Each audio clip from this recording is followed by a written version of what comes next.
Good day, everybody. Thank you for being here.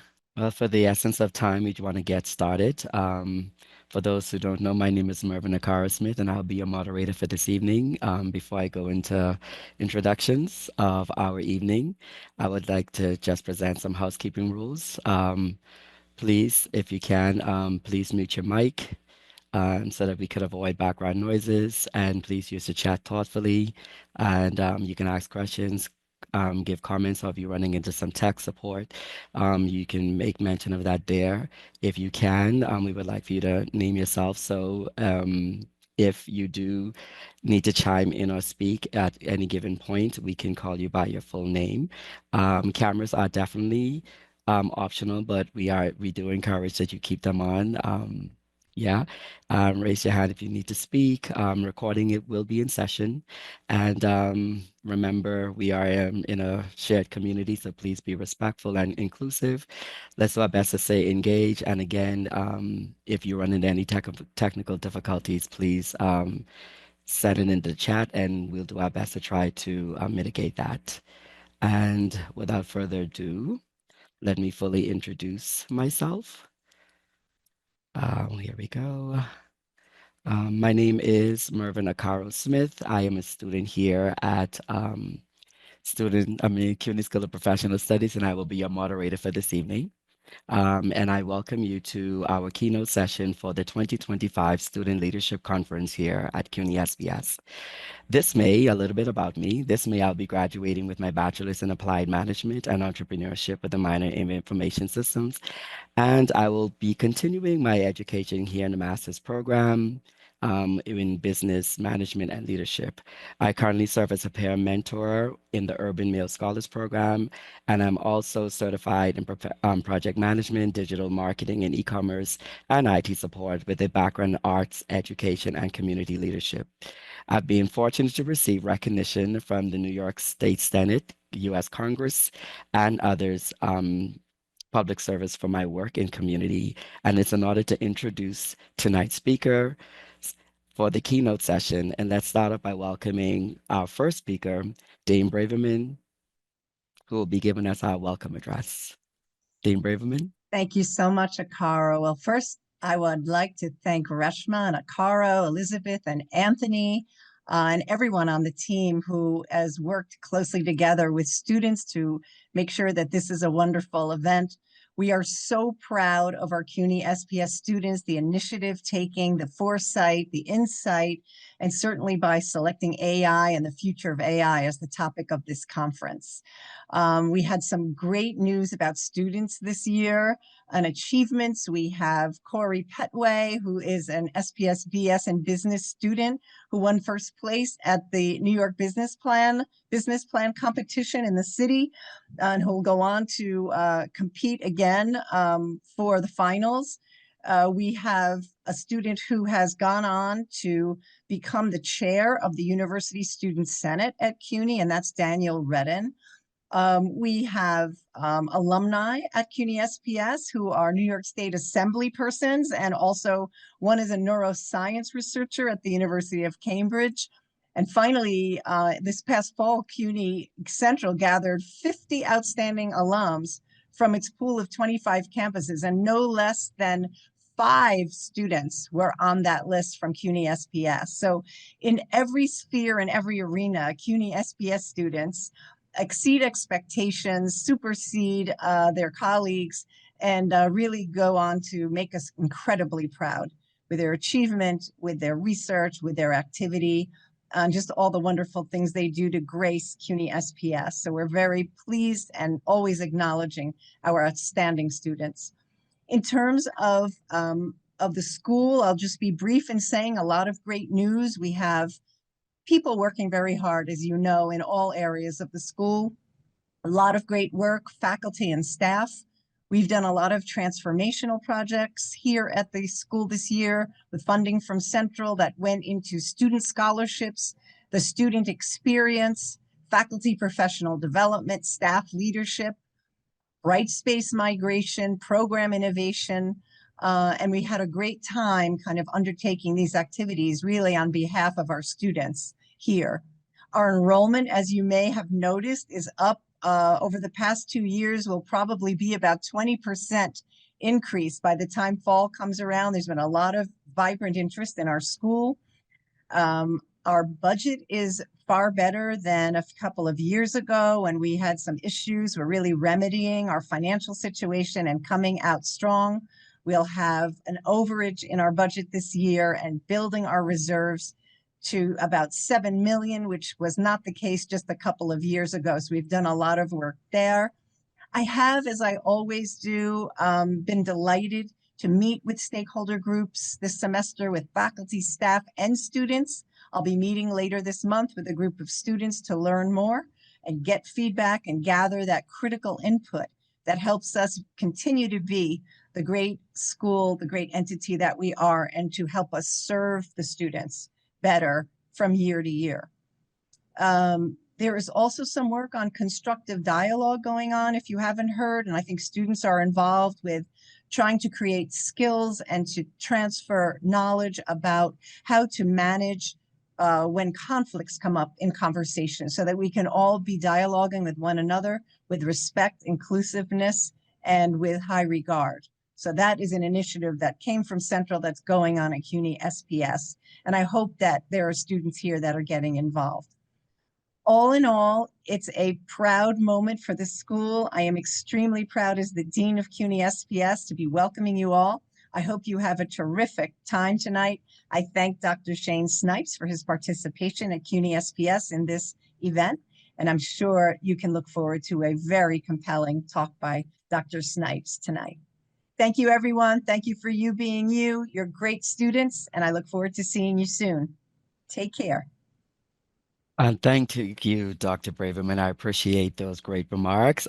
Thank you for the update about the transformation that's happening here at CUNY School of SBS and all that Central is doing to support the initiatives, the student body, and all the work that faculty and staff are doing to ensure that our community continues to thrive. Thank you, thank you, thank you. And without further ado, I would like to introduce our keynote speaker we have for this evening, Dr. Shane Snipes. He's the Deputy Chairman, Assistant Professor, and Degree Coordinator at Borough of Manhattan Community College. He's an educator, entrepreneur, and AI research at BMCC. He's creator of Citizen Entrepreneur Explorers Program, CEEP, I hope I'm saying it correctly, CEEP, which promotes global entrepreneurial education. He's a co-creator of AI Literacies for Innovative Thinking course pioneering AI integration in curriculum. He's also a Fulbright Scholar and leader of the Blackstone LaunchPad program, empowering students and entrepreneurs. I love this. Founder of BMCC's annual Founders Festival and mentor to numerous startup ventures. He's committed to shaping tech-savvy, socially conscious business leaders through experiential learning. And I now pass the floor to you, Dr. Shane Snipes, who is our keynote speaker for our Student Leadership Conference 2025.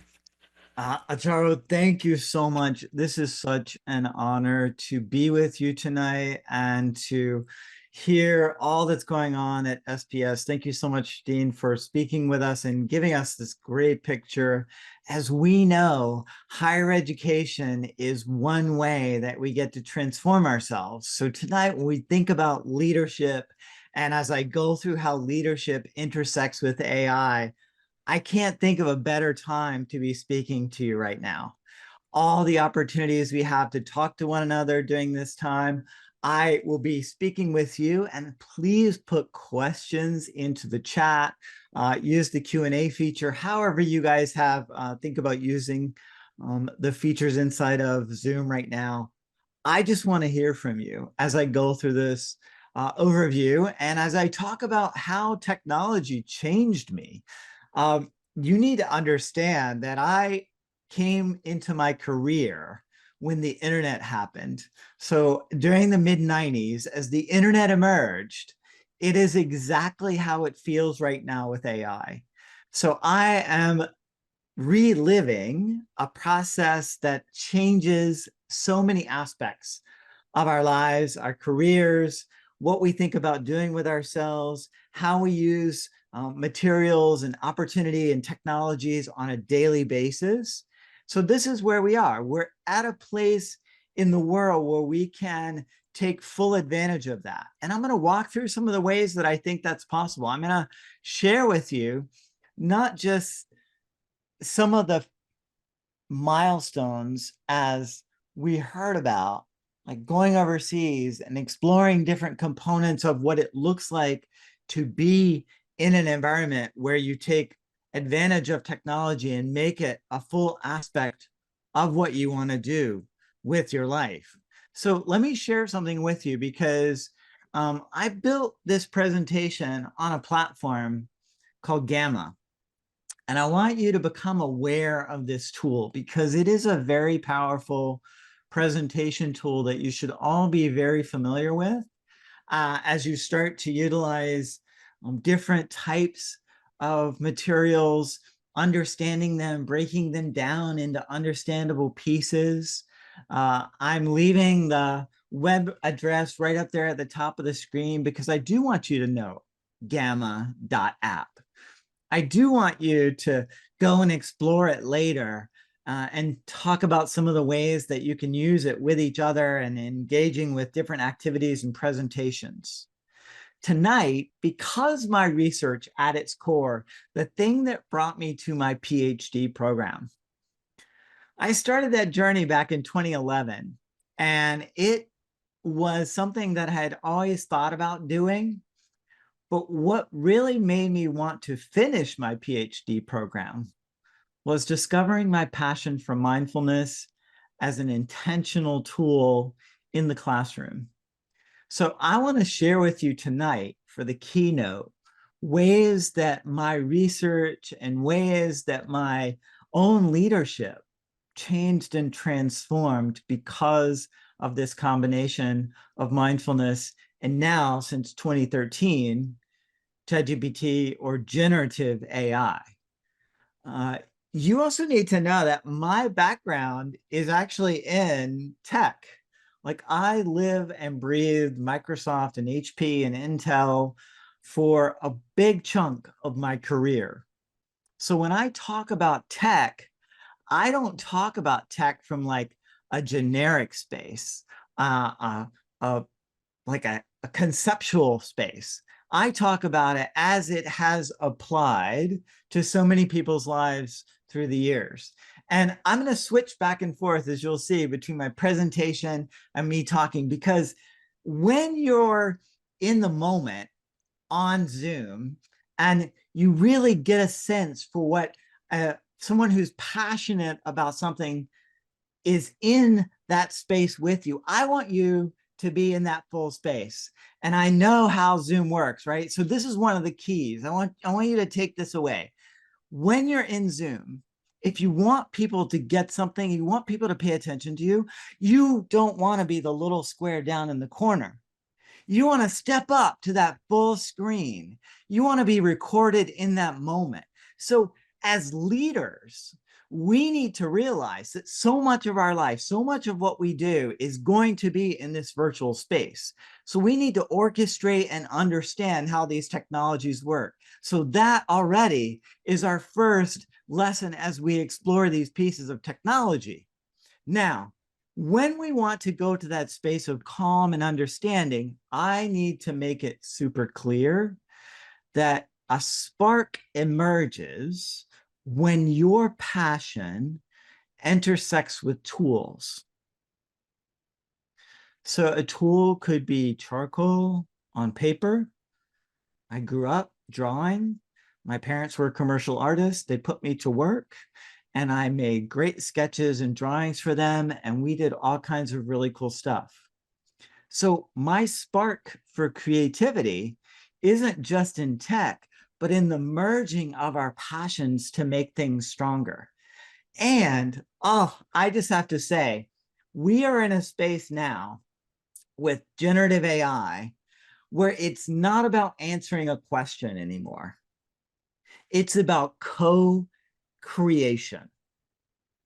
We are in a world where I can build a conversation that gets me further along with understanding, that gets me further along with my own learning, or it allows me to build a more comprehensive message about a grant or something that I'm trying to get support for.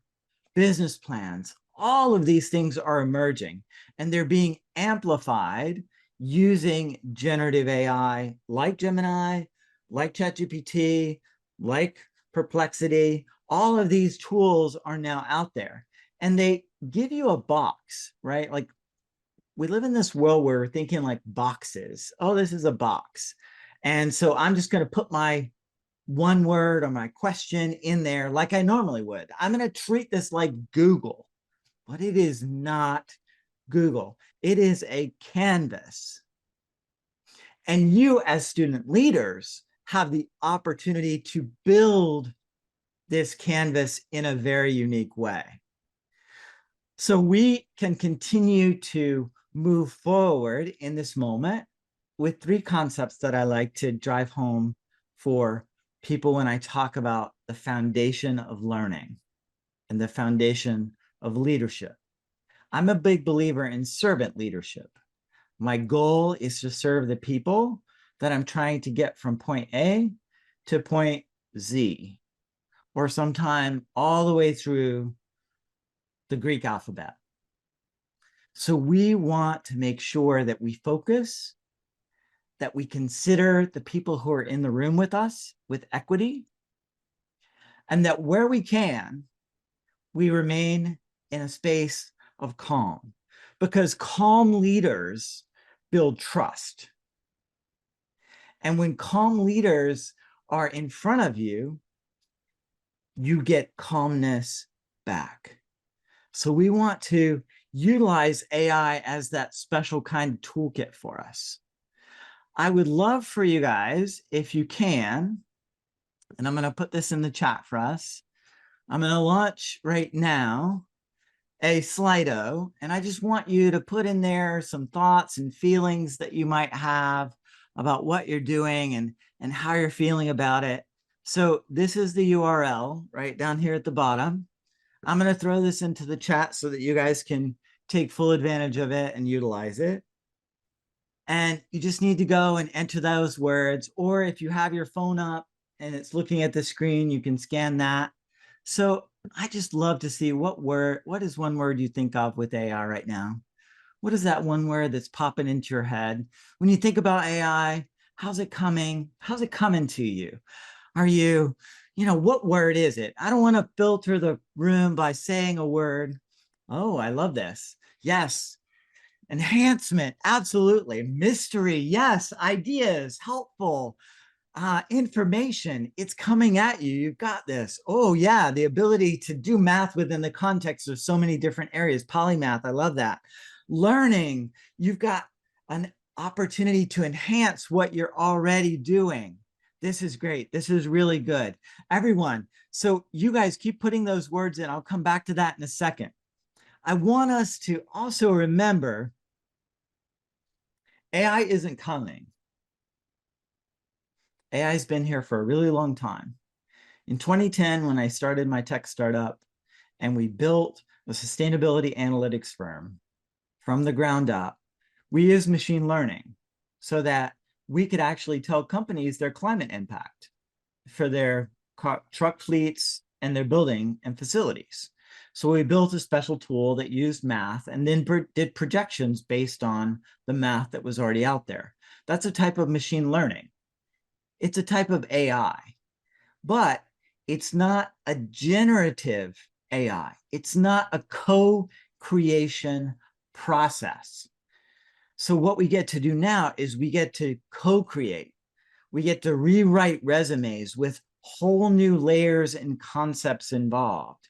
We get to rewrite resumes that call out certain skill sets that specifically relate to a job description, because there are keywords in that job description that relate back to the experience that you have actually had. That's why my resume is super long. If I'm going to give my CV so that I can give a presentation at a conference and they're asking for it, I go into that conference, I look at the description of the conference, I look at the things they're expecting me to talk about, and then I pull those things out and highlight them. You're going to see that in this presentation. I pulled out things that you guys are going to be discovering this week, ways that we can explore together because of all the subjects that are available to us just in this one conference. And I'm going to show you how that looks and feels. So the co-creation process is a beautiful thing. And it's beautiful not because it's something crazy, right? Not because we've got some wild, insane situation, but because I can build a scenario. I can say, I'm interested in being a musician. How do I do it? Right? And you could get that in Google, but it's going to give you an article. And then this is going to give you a way to explore. No, I love jazz.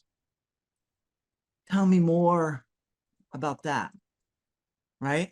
Like it gives you an opportunity to go into this feeling and to have an exploration with this thing that is creating. It is not just quoting. So I'd love to hear in the chat, what are some of your feelings about like co-creation? How are you feeling about co-creation? Have any of you co-created anything really interesting with AI? Post examples into the chat if you have them. If you haven't, ask me more interesting questions along those lines. I am here not only as your keynote to inspire you and energize you for generative AI, but to get you to consider what is your spark going to be that pushes you into the future that is emerging every day as AI emerges? Take your time with the chat here. Write things. Don't feel pressured. Just go for it. I have so many things I want to share with you. I want you to feel like this is, even in this presentation, it is a co-creation process. I want you to know that when we are building stories, when I'm writing about the contextualizing the American debt or contextualizing different issues related to entrepreneurship, I can come up with all kinds of examples. But my secret power is to have my document off to the side that's got my 200 life events that I have listed, most with like 3 or 4 sentences. So when I'm writing a grant and I'm talking about myself and I'm building the brand, I'm talking about what I can bring to the story, it's calling up the time I spent in Sweden. It's calling up the time I spent in Singapore.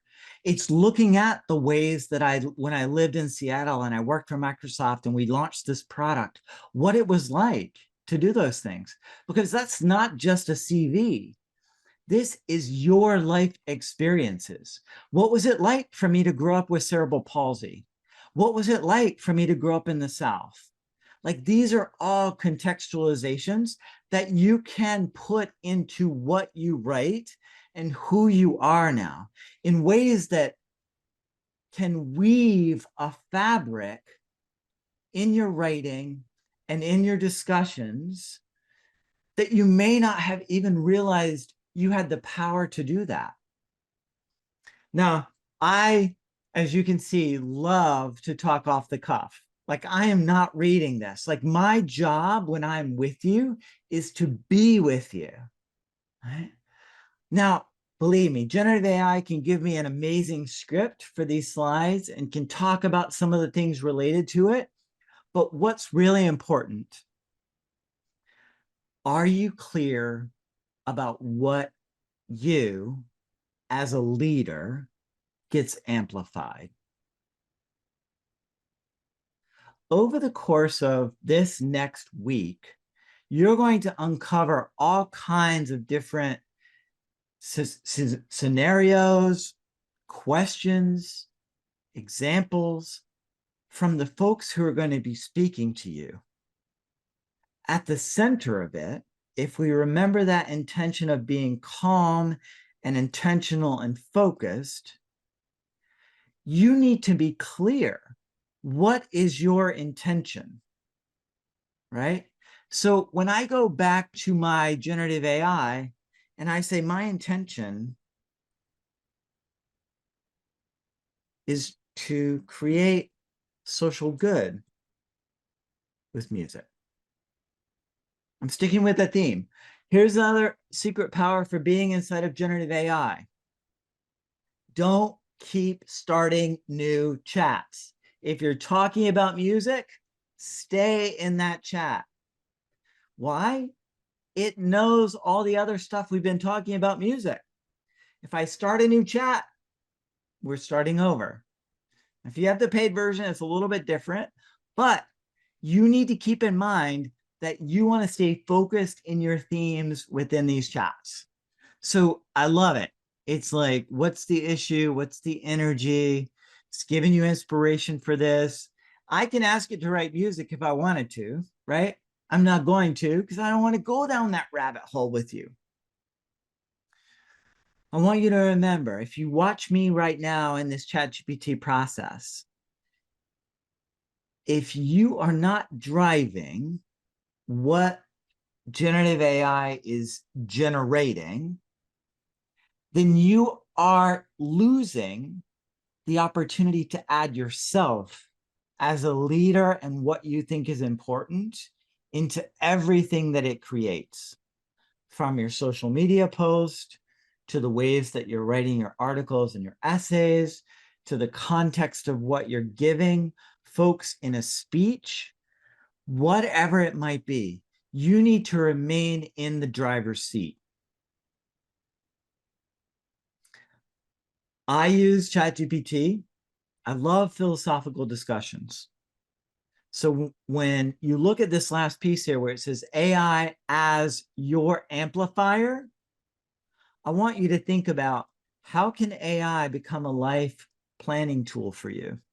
If you keep one chat thread on the side and you always come back to it, and you say, I just read this really interesting article today in the New York Times about this use of technology that helps people with disabilities who are currently having struggles with visual impairment.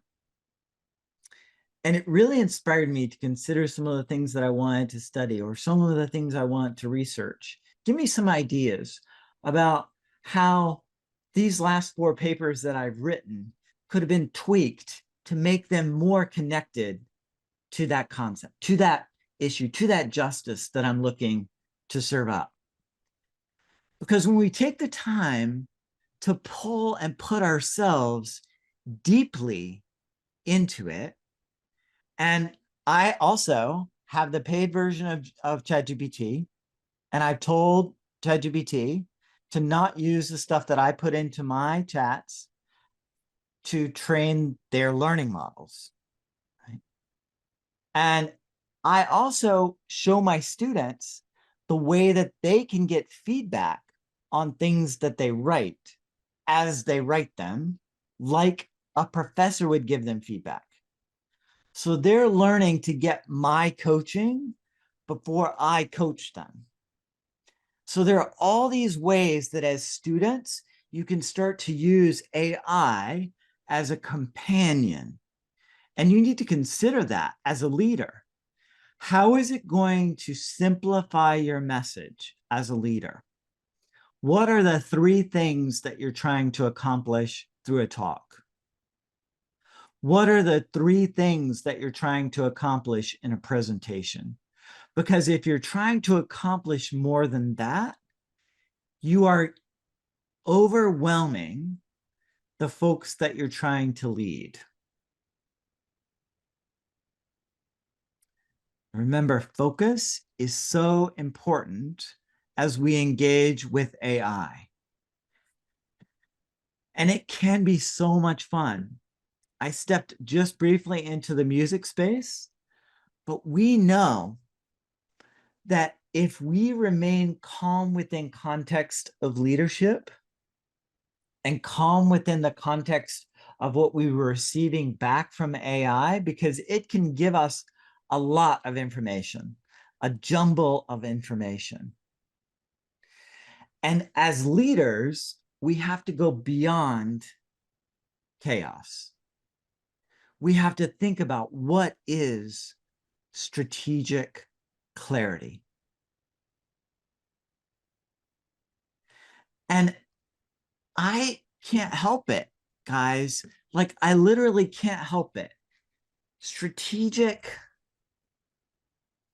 clarity for a musician. And I know I'm spelling it wrong. For a musician who wants social justice, right? So if you have a question about something in a book like strategic clarity, like, what does that mean? Put it in the context of what I just did, but put it in your context. So if you're doing child care or you're interested in some other subject, and I would love for you guys in the chat, if you haven't done so already, tell me what you're studying. Tell me what your passions are. Tell me what your interests are. Tell me what these things are, because I can pull from some of those things and I can show you some really interesting ways to look at it. Strategic clarity for this. Now notice, if I start writing about these things in my own personal journal, and then I transfer them and digest them and evolve them into blog posts and other things that relate to it, do you see how I start building my own personal brand as a leader? I evolve to a place where I'm not just talking about calm. I'm not just talking about these concepts, but I'm digesting them as they relate to me. And this is the future of education. Some of my students in the class, from the class I was just teaching right before this keynote, are in this class with me. And I was showing them some of the great things that are coming down the pipeline. They're in Marketing 100, so they're not in an advanced class. And we are deeply using AI because it is absolutely essential at this point that they learn marketing with that in context. They're still going to know the definition of segmentation. They're still going to understand how to do these sorts of things. So we as leaders, we can pull apart these concepts for the people that we're trying to lead.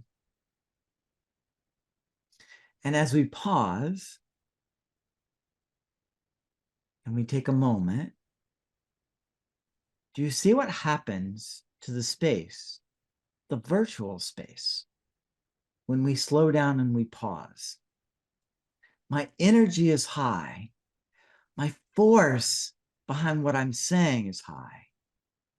But my pauses create space for you to think about what I'm saying. So we as leaders, we get to do that in these contexts. We get to do that in ways. This week, you are going to uncover things like AI for social justice, where some of these experts are going to share with you what it really means to see an equitable AI environment. What kind of questions do we have to ask? How do we move beyond traditional learning? I'm giving you peeks into what it looks and feels like to go beyond traditional learning. But every time you go to an event like this and you sit down and you hear examples, you get to take that back to your own areas of study, your own areas of exploration, your own leadership. As leaders, good leaders become teachers. Bad leaders forget that they have to teach.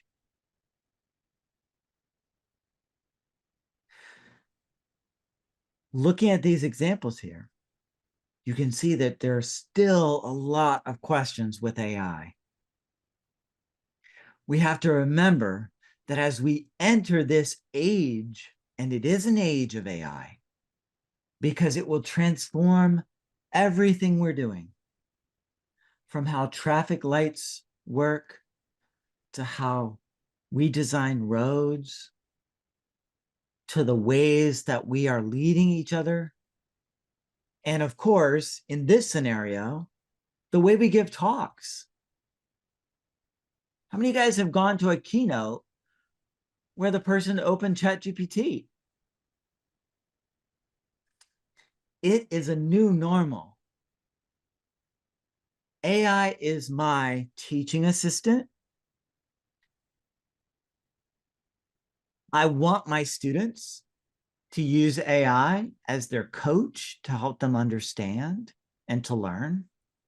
And what we get to take away as part of this conference, and I want you to know this, that there are situations and scenarios that you're going to get exposed to because we're in this exciting time for AI. It's going to explode your mind. And I want you to not only see that there are ways that we can move forward, but we also have to take a step back. What does trustworthy AI look like? And if you're not an expert, how do you know the information that you're getting is valid? This is where we get to step in and have multiple views and make sure that we're looking at multiple segment pieces of information coming at us. If I'm putting together a talk, I double check the statistics. I don't for this one, because this one is showing you something, and I can't wait to show you this case study. So I went to Thailand last summer, and when I was in Thailand, it was this concept of how do I utilize something called the Citizen Entrepreneur Explorers Program, which I started creating in 2017, and I officially launched in 2019. I got a grant from Kaufman Foundation for 4 years to launch it around the world because it gets people out of the classroom and into their community. And it's a discovery process. So when I had a chance to add that concept to a sustainability group inside of Thailand, I jumped at the chance.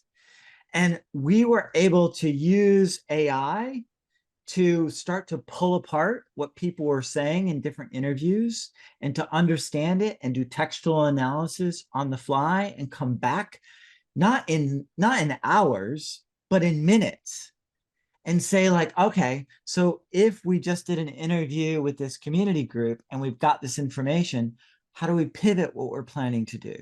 How do we think about things differently with more respect?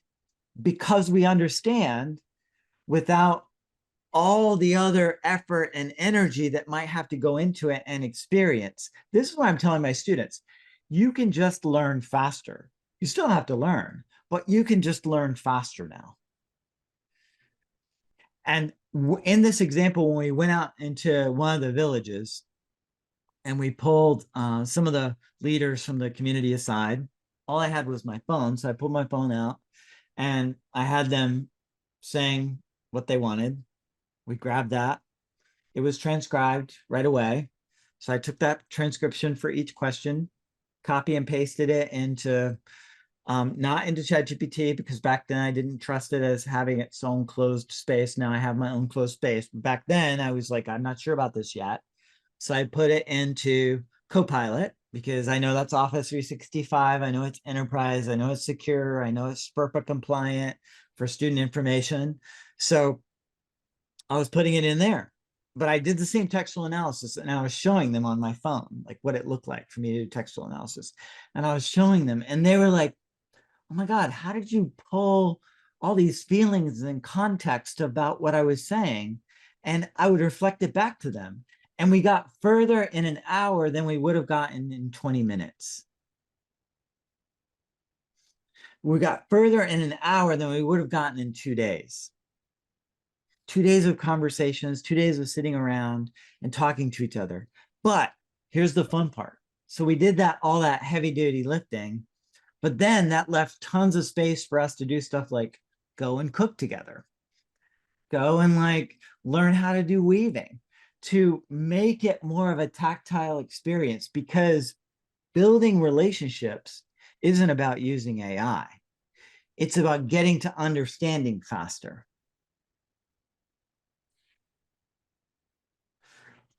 I do want to also remind you as leaders, we get to amplify our voices with AI.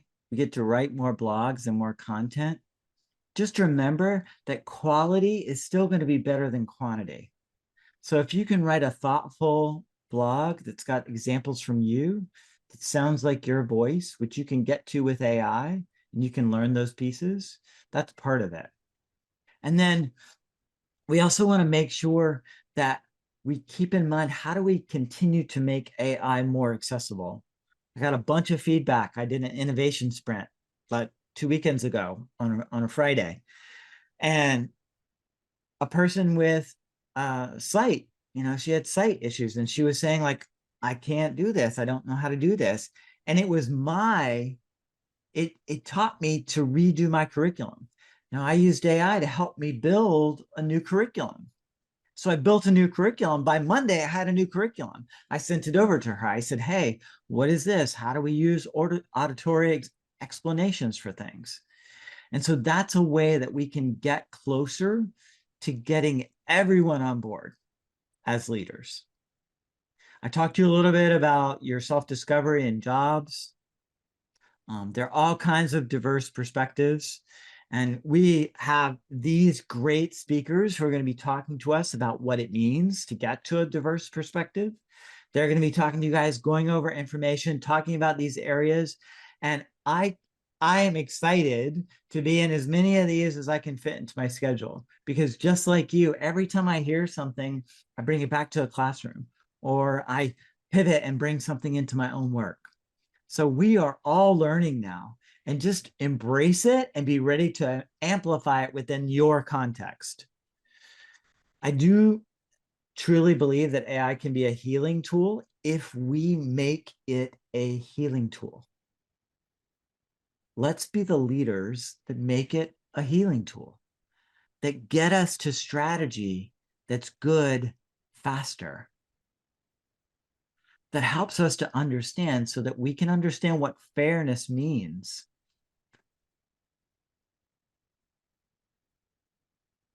We have these roles. There's all these different ways. There's so many voices. You want to be the one that amplifies things. And this is how quickly things grow. You start out with 3 key roles like I did. The next thing you know, I have 100 voices who are amplified in Thailand. People are talking about how it can change the way they're thinking about their life and their world for the next 10 years. They can do 10-year planning and adjustments in whole new ways now.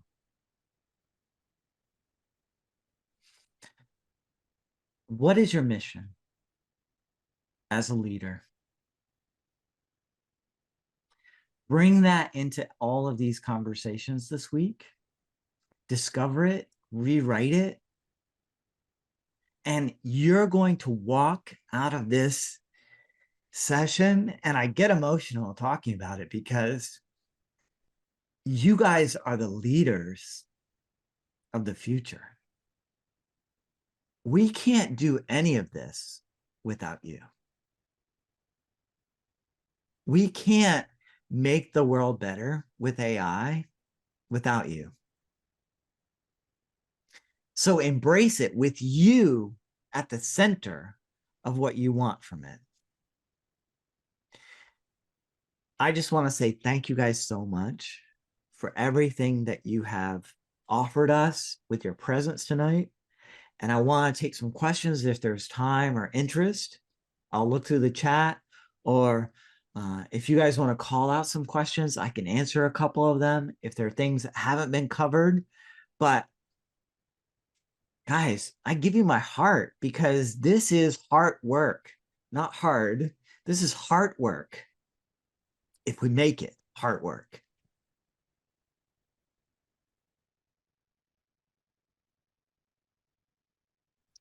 Thank you, Dr. Snipes. Anybody have any questions they would like to add or comments before we close out?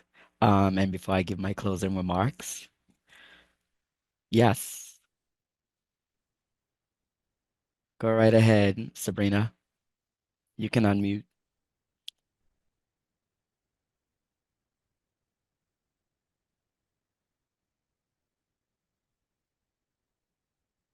Hello?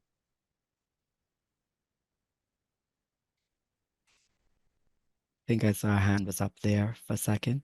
Hello, can you hear me now? Yes, Oh, we now we can. can.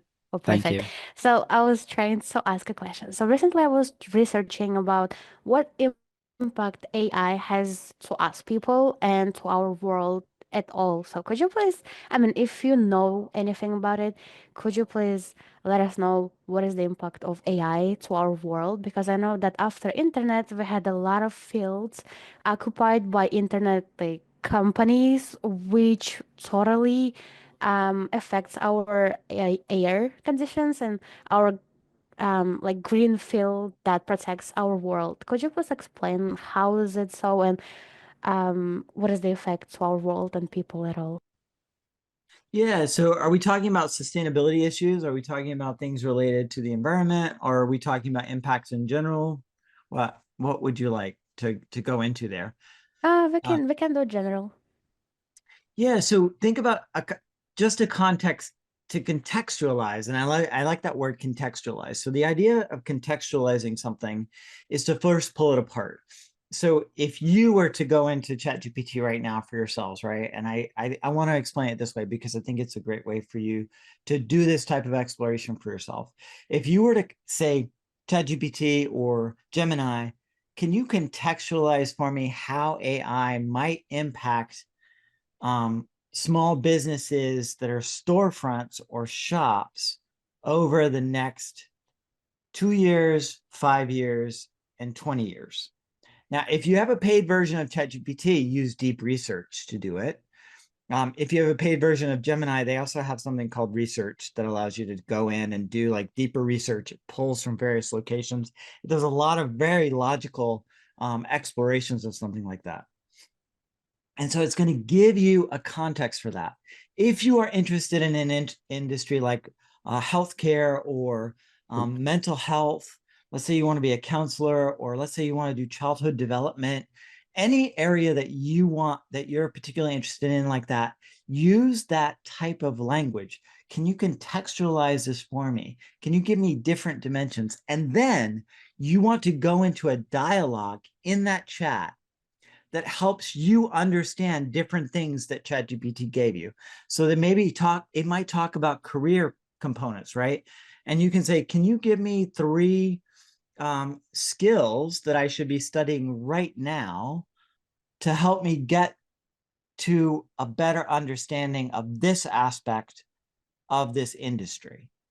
And that's the way you need to work at it, because all these big picture stories that people are going to tell you about generative AI and things that are going to impact it are all made up. Like everyone's imagining. So it's in their brain an imagination of what's in the future, because we don't know, right? We don't know. But as leaders here in this room, you can lead your area of interest. And that's what you should, that's the other way that you can think about this. That's perfect. I actually had another question based on your response. So, if AI is something was created by a human being and it was an imagination thing and AI can learn by itself, is it possible that someday AI will be even smarter than a person, like than a human being? And is it possible that a person can get those limitations from their head off and be as AI and create as many thoughts and as many ideas as AI does? Thank you. Yeah, I'm a big science fiction guy. I love sci-fi. It's my favorite genre. And I do see a world where there's a lot of connection, close connection between what we are feeling and hypothesizing and even like visualizing in our head and connecting it back to AI. We will be there sooner than this century where we have that kind of capability to, I'll call it super think, right? If you want to super think through something, you'll have that capability. I do think there will be a place and a time where intelligence will evolve. I don't, I think we could probably call it consciousness because it'll be running on its own and doing its own thing. And I'm also of the mindset that that's okay, right? That we need to make sure that we bring, just like my talk today, that we bring the sensitivity and the heart to what we're doing, because any tool can be used for any kind of reason. And we just want to make sure that we're building tools that are truly compassionate.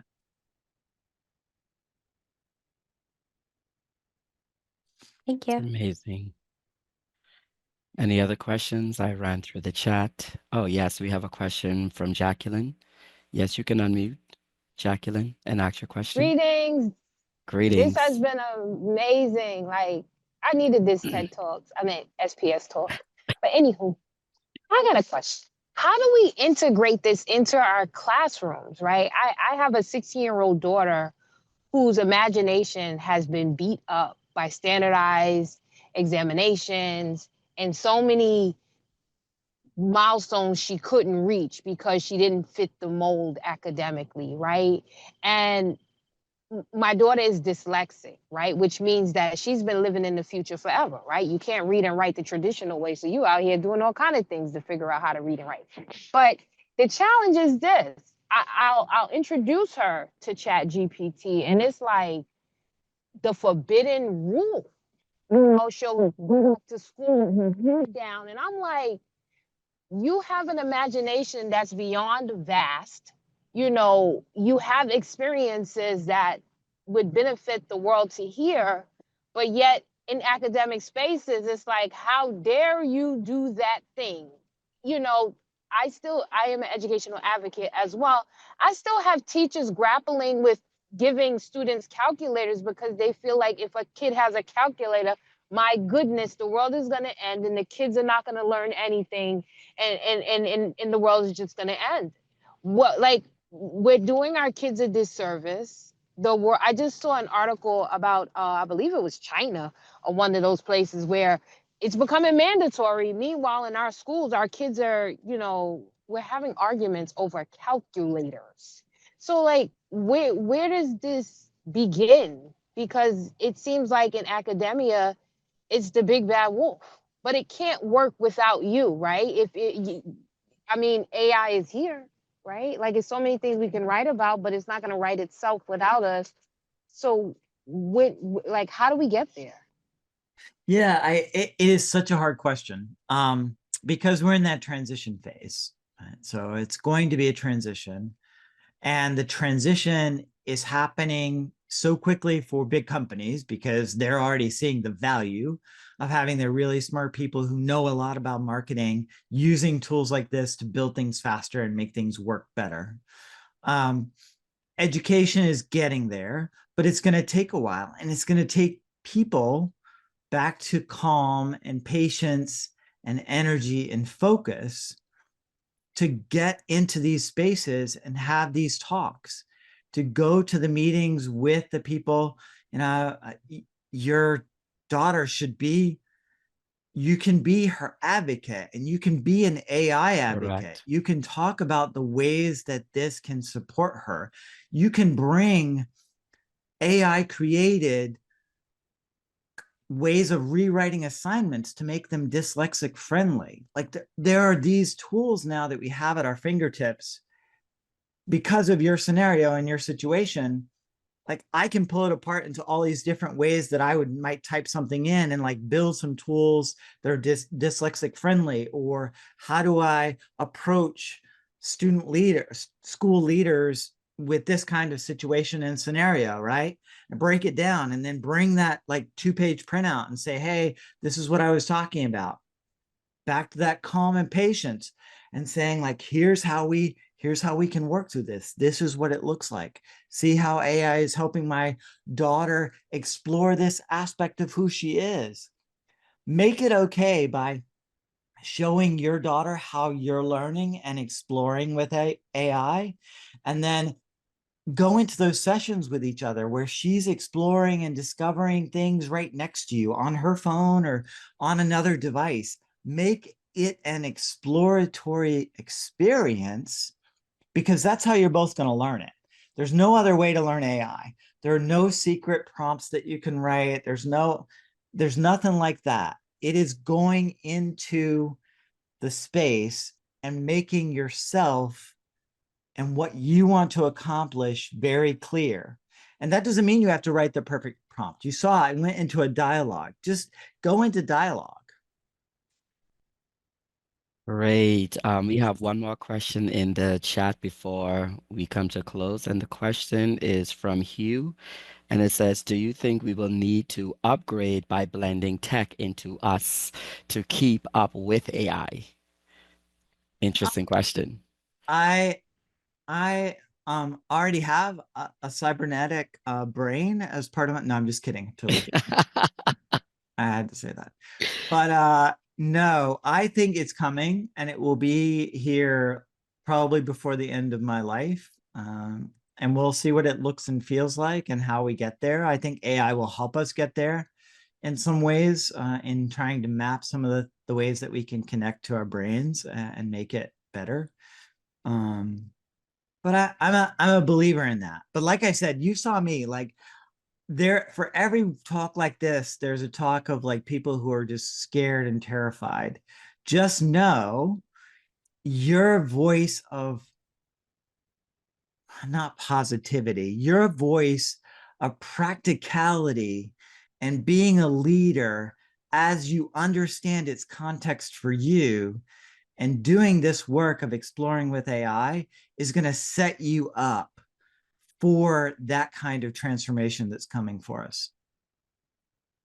Great. Thank you, thank you, thank you, thank you. Let's give Dr. Snipes a heartfelt thank you for his delivery, his passion, his compassion, his words to challenge us to think beyond the buzz and see AI as a powerful tool of reflection in our leadership, our values, and our vision. Some things that I am taking with me, that AI is here and we ought to stay curious, we ought to stay calm, and we ought to move with clarity. And we are all invited to explore what's our spark, what's amplifying us, and what our mission is as leaders. And yeah, and thank you.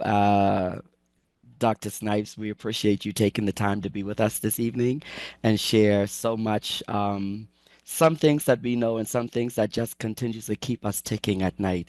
And we appreciate your time and your delivery, your message in its entirety. And before we do close, I want to give thanks to the student life. Um, where I'm at. Here we go. The Office of Student Life, and all of the um, stakeholders that made this happen this evening. Thank you so much, Charmaine, Patricio, Angie, Diane, Memory, Nadia, Peter Gay, Elizabeth Navarro, Reshma, and Anthony McSweeney. Thank you so much for being a part of this committee members. Putting this leadership together, and to all of the students who showed up in full force and ready to be engaged and to participate, to hear, to receive. Thank you so much for coming. And I think that is it. Oh, and last thing, we have more sessions that's running the rest of the week. Let me quickly pull the link in the chat. If you haven't registered for more, please do. It will be great. We have day sessions. Where do I do that? Okay, here we go. We have day sessions, so please copy and paste that link, or you can click onto it. We have day sessions, and we also have evening sessions for those who work. And depending on what your schedule is like, please come out and support. Please come out and learn. Please come out and experience and continue to keep diving. I was just in an AI workshop for 5 weeks at BMCC, and let me tell you, it has been amazing. And to be tapping into it again this week, I just feel like, it's calling all of us, you know. So let the siren call you to your land of prosperity. Peace and blessing to you all. Have a wonderful evening, and thank you for joining us tonight.